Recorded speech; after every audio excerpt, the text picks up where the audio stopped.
such a very kind of direct and just like, right, we're just going to, they're very process orientated, and it just seems like they just don't know what they're doing. And so sometimes I do find myself apologizing for being a Brit. Have you ever... I'm quintessentially British, and I was like, I love the UK and I try and defend it, but sometimes when I see it, I'm like, I'm not sure if I can. I suppose, occasion, if it's just the English football team being a bit shit, or an embarrassing song gets to Christmas #1 or something then you could kind of shrug it and defend it and go well, it's not I don't even like football, or I'm not into Mr. Blobby, but when it's something like Brexit that gets voted for with the majority, or then it's you're like, oh, it's so hard to fucking defend this shit. Oh, it is, because you can also see the outside media, because I've lived here for so long. I stopped reading the newspaper and I stopped reading magazines probably 2 or 3 years before I moved to Amsterdam, because I didn't realize that they always had a political agenda. So sometimes when you're in it, you don't see it.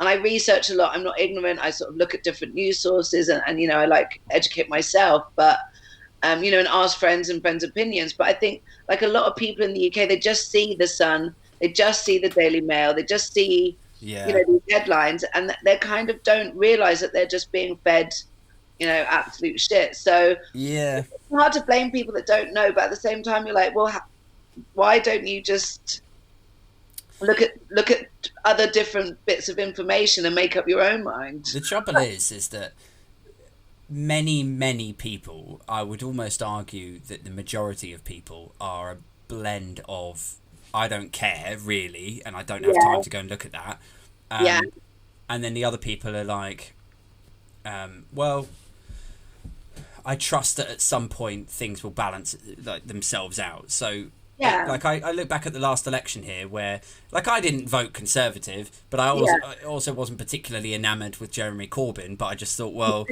if that's the option, all right, I'll vote for him. But I knew he wasn't going to get in for the simple. And here's how I end up down a sort of a black hole of depression with where the UK is at the moment. So I get to a point where I'm like, okay, the last time Labour were in power was with Tony Blair, and Tony Blair won that election, that first one, on the basis that he had Rupert Murdoch supporting him and pumping out Sun stories every day saying, vote Blair, and Blair says this, and he's great, and meanwhile trashing all the Tories and saying that they were sleazy and exposing them and blah, blah, blah. So you got Rupert Murdoch here supporting Blair. Blair gets in. Blair does 2 terms or 3 terms, I think, as Prime Minister, and then Gordon Brown took over for a little bit. Gordon Brown. I've never heard that before. That's great. So Blair's then in, and then when Murdoch turns the tide, then Labour are out, and then Cameron comes in because Murdoch is backing him. So the way that I see it is that most people are either idiot Sun readers, or they're just totally switched off and they don't care, and they'll just wait for things to sort themselves out. But I can't see a Labour government getting in, or any sort of pressure changing the Conservatives to move away from this sort of batshit Brexity super right-wing kind of way of governing, unless they get the Sun on board, and I don't see that happening anytime soon.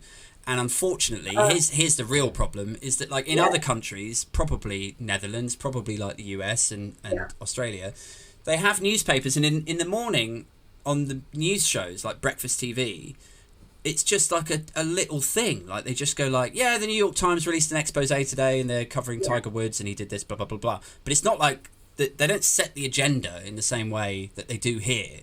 On BBC Breakfast, Sky News, everything, they all go, right, what do the papers say today, guys? Oh, right, let's go through them. The Sun have got this, and the Star have said this. And because they're all fucking right-wing papers, then they set the talking points for the rest of the day, and then LBC and Radio 1 and Radio 4 and all the rest of them keep talking about it. So if you pan out and you backtrack all the way back to Murdoch supporting stuff, until he changes or someone overthrows him, nothing will change and things will get worse. And when I go to that level of it, and I'm like, oh, I should just fucking kill myself. Well, you say kill yourself. I always then start thinking, why don't I just become a an assassin.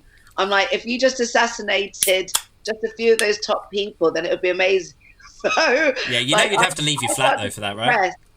I start to get depressed and annoyed, and I'm like, right, I'm going to fucking kill, these assholes. I wish I could be like Killing Eve, I will assassinate these people if they come to my flat. If they go, because I sit at home. I mean, what I see the issue being, and this is, I think you really are right. Some people just, it's not that they don't care.